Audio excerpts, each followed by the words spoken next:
Bonjour Dominique Dumont, vous avez publié aux éditions Le Passeur, Monty, le livre que je montre ici, sur votre histoire incroyable, votre histoire d'amour, je crois qu'il n'y a pas d'autre C'est terme, ça. avec votre chien guide d'aveugle Monty, qui est un beau labrador assis à vos pieds. Vous dites quelque chose de très joli dans votre livre, vous dites que ce ne sont pas des chiens de travail, ce sont des artistes. Ah oui.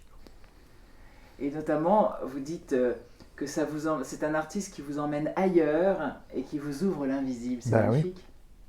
Donc c'est ça, vous avez l'impression que c'est au-delà du travail, c'est-à-dire que c'est presque un plaisir pour lui finalement de Alors, travailler avec il y a lui. deux C'est aspects à cette chose-là. Oui, c'est au-delà du travail, bien sûr. Mais au départ, il y a quand même le travail.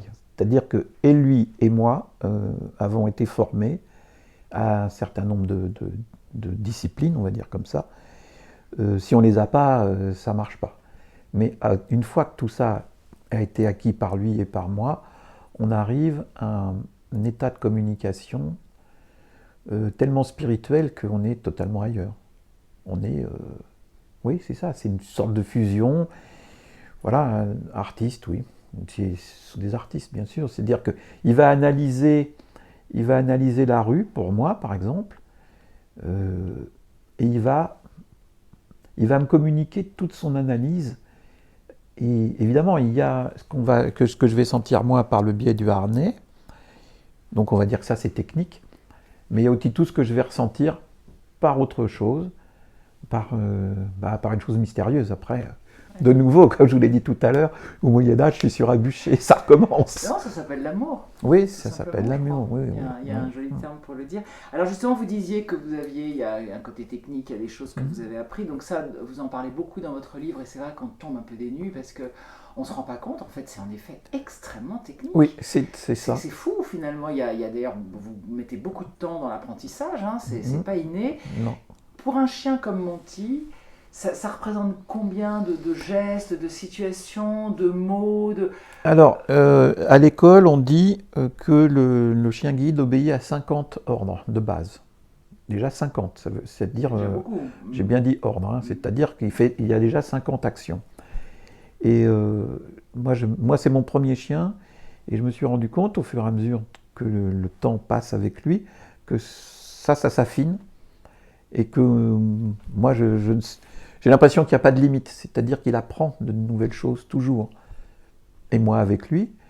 Et si j'avais su plus tôt, je pense que j'aurais mis encore plus de mots. C'est-à-dire que 50, c'est une rigolade, c'est 100 ou 150, il n'y a pas de problème. Oui, donc ce qui est intéressant, c'est que le chien, en fait, va apprendre en fonction du métier, de la vie, de la Oui, personne. c'est Quelqu'un ça. qui habite à la campagne va pas du tout avoir la même chose que quelqu'un qui habite en ville, etc. Donc le chien s'adapte complètement, en fait. C'est exactement ça. C'est exactement ça. Et ce qui est tout à fait fou, c'est que si vous faites un itinéraire deux ou trois fois, il va s'en souvenir. Ouais. Et quand vous le refaites, il va vous proposer le même itinéraire. Je dis en rigolant dans le bouquin, quand on passe devant chez mon dentiste, toc, il met un petit coup de tête. Bon, je pense que c'est un coquin, quoi. Mais vous imaginez, je vais chez le dentiste comme tout le monde une fois par an. Comment ça se fait que, en 3 ans de temps, une fois par an, le chien, il marque, Ouais. il s'en souvient. Peut-être qui sait que vous avez une carie, qu'il faudrait peut-être y aller. Ou qui sait que j'ai peur et que comme il est taquin, il me propose. Mais, mais, euh, mais donc cet apprentissage-là qui est, en fait, il sait tout de ma vie, ce chien-là, tout, absolument tout. Heureusement qu'il ne parle pas tout le temps. Je veux pas savoir, je veux pas Non, savoir. personne. Alors, ils ont cette capacité incroyable d'apprendre, de s'imprégner, d'être des éponges, mais ils ont aussi une capacité incroyable d'intelligence. Et alors, vous donnez un terme, moi que je connaissais pas, vous appelez ça la désobéissance intelligente. Ça veut Oui. dire quoi? Et qu'est-ce que Alors, vous pouvez nous donner comme oui. exemple? Alors c'est le terme technique, et ça on travaille beaucoup là-dessus. Ça consiste à ce que si nous, malvoyants, nous donnons un ordre à notre chien, par exemple d'aller devant, et que ce devant en question est dangereux, le chien va refuser de le faire. Donc il nous désobéit. Et on travaille beaucoup là-dessus au début à l'école, parce que, un exemple tout simple, vous êtes sur un trottoir habituel, bon, comme vous tous dans la vie, et il y a 4 trottinettes en travers du trottoir. Autrement dit, le trottoir est bouché. Vous ne le savez pas. J'ai eu un exemple comme ça dans Paris. Il y avait à la fois des travaux, je devais prendre un passage Clouset à gauche, je m'en souviens très bien. C'est un itinéraire que je connais bien, donc je dis à mon chien devant, à gauche les lignes, le chien refuse. Pourquoi? Il y avait à la fois des travaux sur le trottoir, des trottinettes en travers du passage clouté. Donc c'était impossible. Donc le chien s'est assis et il m'a bien fait comprendre, il m'a dit non, non, je ne peux pas y aller là, c'est pas possible. Donc on a reculé, il m'a fait reculer et on a traversé la rue. Ça paraît fou. Ouais. Mais alors ça, ce sont des exercices qu'on fait énormément à l'école avec les bords de Seine, avec les bords de quai de rail, etc. Parce que nous, on peut se tromper. En plus, là, vous donnez des exemples où le chien voit les choses. Mais j'avais entendu dire, vous allez me le confirmer ou pas, qu'ils peuvent prévoir quelque part instinctivement. Et on m'avait parlé un jour de quelqu'un qui avait brûlé le feu rouge. Et son chien l'avait... Alors, c'est une rumeur ou ah non, non, c'est pas du tout une rumeur. Pardon. Moi, j'ai eu ça avec 2 vélos. Hein. C'est-à-dire que si vous voulez, le grand ennemi du malvoyant en ville, c'est le vélo, qui ne respecte rien. Donc nous, nous on traverse à l'oreille, soit avec les bips, vous connaissez les bips des feux, soit à l'oreille, tout simplement. Oui, donc quand la circulation s'arrête, on dit à notre chien d'avancer, c'est pas le chien qui décide de traverser. Et là, moi, 2 fois, le chien, je lui dis devant, le chien, il n'avance pas. Donc là, il s'énerve un peu, il dit devant. Et là, zzz, un vélo à toute pompe. Donc oui, c'est pas du tout non, c'est 2 fois. Donc moi, j'ai eu 2 accidents d'éviter grâce à cette brave bête.